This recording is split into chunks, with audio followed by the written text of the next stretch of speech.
Department of Health and all the mental health professionals this board have consulted with in the last year, including Dr. Bandy Lee and Dr. James Gilligan, informs us that violence increases with the use of isolation, and that the implementation of therapeutic, non-punitive models are the most successful means for reducing jail violence. It's proven in the CAPS unit. Those were some of the most violent inmates out at Rikers, and now they're getting therapeutic programming, and violence has gone way down.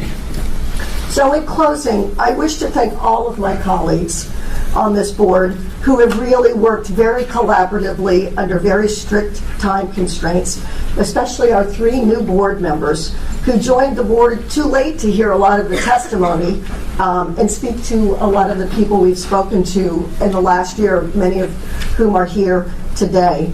I know how deeply we all care about the inmates, the officers, the staff that work out at Rikers, and the soul of the city that we all love. And I trust that we will continue rulemaking on these and other initiatives upon the completed staffing of our executive director and deputy director position, whose support is critical to be able to do this work. I will say, though, while I support the exclusion of 16 and 17-year-old inmates and 18 to 21-year-old adults, and those suffering serious mental and physical disability and conditions, and those with owed time, I support all of them being excluded from solitary confinement. And I also support a new housing cohort for 18 to 21-year-olds with programming.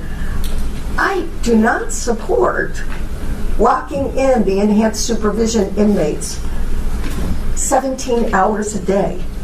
My preference is that they would be locked out. However, my preference to start the meaningful solitary confinement that we commenced a year ago, the reforms, feels to me like it's held hostage to the enhanced supervision unit.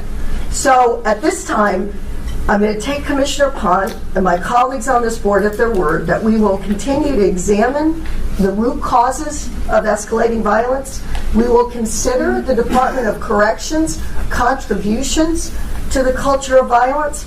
We will consider measures to address such culture of violence short of more isolation, and carefully monitor and evaluate the effectiveness and necessity of enhanced supervision for no more than 250 of the truly most dangerous inmates as we continue comprehensive segregation reform and rulemaking. Thank you.